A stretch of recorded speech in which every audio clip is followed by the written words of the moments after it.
Is there anything more terrifying than being jolted awake at 3 a.m. by someone trying to kick in your front door? Actually, yes, when they're dressed like law enforcement, waving fake badges, and claiming you're in violation of HOA landscaping rules. But those wannabe enforcers didn't count on one thing. My father, Frank Dalton, a retired Navy SEAL who doesn't ask questions when a break-in happens.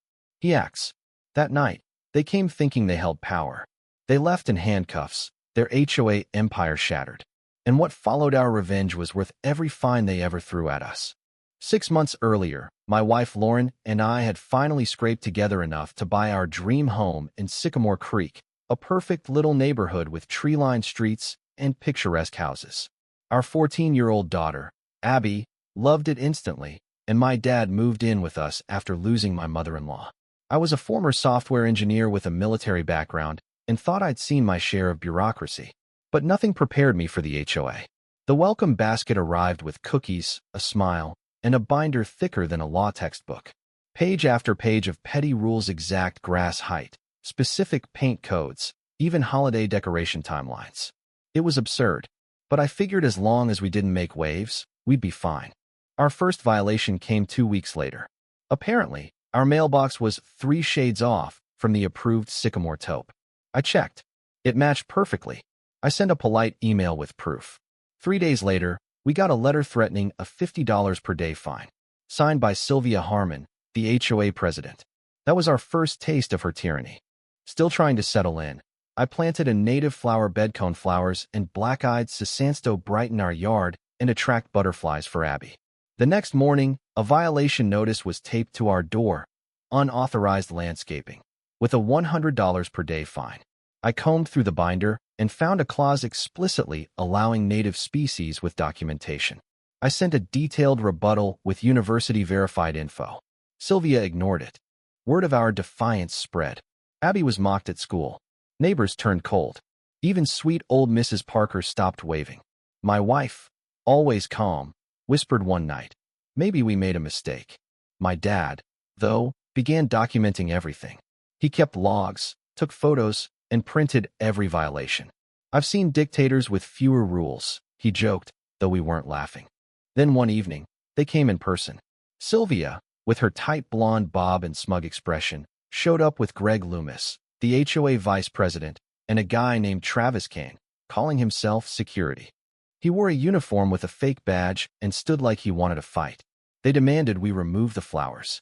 Sylvia said the board had discretion to override the rules. That's when my dad stepped in. He didn't yell, just looked Travis dead in the eye and said, "That's a fake badge. Impersonating law enforcement is a felony." Travis shifted uncomfortably. Sylvia snarled a threat about consequences. As they left, Dad muttered, "Time to call in some favors." That week, the violations multiplied. Trash can out 5 minutes late. Grass too tall be a quarter inch. Bird feeder attracting nuisance wildlife. Abby's bike visible from the sidewalk. Lauren, a real estate attorney, wrote formal objections to each. Then things got darker. Our water was shut off twice.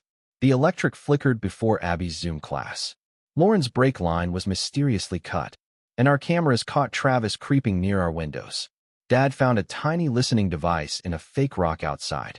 They were spying on us. We began fighting back. Quietly, Abby, tech-savvy and fed up, accessed the HOA's poorly secured admin site and found email zones that named us as priority targets. One from Sylvia said, 3 a.m. bring uniforms. Teach the Daltons a lesson. That's when we knew they were planning something dangerous. Dad prepped the house like it was a combat zone. Defensive positions, backup cameras, panic buttons. We called a sympathetic officer, Maria Torres, and warned her. "I'll be nearby," she said. At 2:30 a.m., a dark car rolled up. Sylvia stayed behind the wheel while Greg and Travis crept toward our door with tools. At 3 o'clock, the banging started. "Open up now. Emergency HOA inspection," Travis yelled, waving his fake badge and pretending to draw a weapon. "Show documentation or leave," I called out. They didn't. Travis smashed the glass beside the door and reached in. As he stepped inside, Dad emerged from the shadows, flashlight blinding, real gun aimed. "Drop the weapon. You're trespassing in my home. I am armed and legally protected." Travis froze. Dad fired a warning shot into the wall. Greg ran. Sylvia's car engine roared, but couldn't escape. Officer Torres blocked her with a cruiser. Police swarmed in. All three were arrested. Their story fell apart fast. They tried to spin it, saying it was a misunderstanding. Claimed Dad overreacted. Their lawyers threatened to sue. But Lauren compiled a mountain of evidence. The financial fraud, the emails, surveillance footage, misuse of HOA funds. We uncovered their shell company, SC Property Group, used to buy foreclosed homes after pressuring families with outrageous fines. We called an emergency neighborhood meeting. 70% of the residents showed up. We exposed the corruption, how Sylvia and Greg had stolen over $600,000 in fines, how Travis had a hidden record of violence, how they planned to redevelop Sycamore Creek into luxury condos once they controlled enough properties. People gasped. Elena Morales, a local teacher, stood and sobbed as she told how they destroyed her vegetable garden and fined her until she gave up. David Lynn, a retired judge, confirmed the legal violations. A unanimous vote removed the HOA board. Sylvia was sentenced to 8 years in prison. Greg got probation and massive restitution. Travis served 18 months for impersonating an officer and brandishing a replica weapon during a crime. The redevelopment plan was dead. Under new leadership, Sycamore Creek transformed. The rules were rewritten, fines replaced with cooperation. A community garden bloomed. Abby helped redesign the HOA website. Dad, our unofficial security expert, now teaches neighbors how to stay safe without intimidation. 6 months later, I stood in our yard surrounded by those once controversial flowers, watching butterflies dance in the morning sun. Dad handed me a small metal sign, protected by former Navy SEAL. HOA trespassers beware. We laughed, but we both knew those flowers weren't just decoration. They were a line in the sand, a symbol of what happens when good people fight back against petty tyrants.